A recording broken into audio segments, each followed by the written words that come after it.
My name is Wayne Chu. I'm the marketing specialist.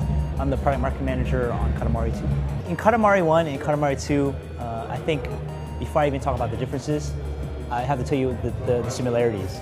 And the biggest similarity is that Takahashi-san is back with their creativity. Essentially, the prince didn't finish his job. In Katamari 1, he was supposed to roll up all the stars or recreate all the stars, in the sky. But in the second one, essentially you find out that you didn't. You only roll up all the stars around the Earth, but there's the rest of the solar system that you have to do. The differences in between gameplay for Katamari 1 and Katamari 2, basically, in terms of how you control your Katamari are basically the same. Obviously, you'll be able to roll different areas and things like that. But new to the Katamari 2 is basically the two-player co-op mode that you'll basically be able to roll with a friend, and it's not split screen, but you're basically controlling the same Katamari. You will be using the left analog, and the second player will be using the right analog. So you basically have to communicate and talk to each other and work together and roll your balls. Another difference with Katamari 1 and Katamari 2 basically is that in the story, along with the story of you needing to recreate all the stars in the solar system as well, they basically explain that in Katamari 1, the prince and the king grew so famous that they got all these fans, all over the world. And basically, what the team has done is they've incorporated that in Katamari 2.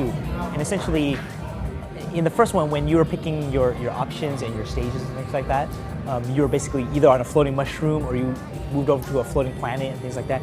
In the new one, in Katamari 2, you're basically on the ground, walking around in a park, talking to fans, talking to different characters, different people that are basically on screen. And they basically give you their objectives. Either they want you to grow your Katamari to a certain size, or they want your Katamari to have a certain number of different types of objects on there. But essentially, that's a different way to present the objectives. You're also able to choose your cousins as well in the single player mode. In the first one, you were only able to use your cousins in the two-player battle mode, but now you can actually use them in the single player modes along with your two-player co-op. The same team is involved with the localization. They're great fans and they're great people, and they love the game, and they want to make sure that the translation is true to what the team's vision is on this game. If you've ever seen Takahashi-san speak, it's hard to say what his overall vision is for this title, the message that they're trying to spread on this. It's kind of hard to say. When people have asked me, how did they come up with this concept? I honestly, I don't know. It's so creative that you have to kind of let the person speak for themselves. The game is being worked on in Japan right now, and they're working towards the Japanese release.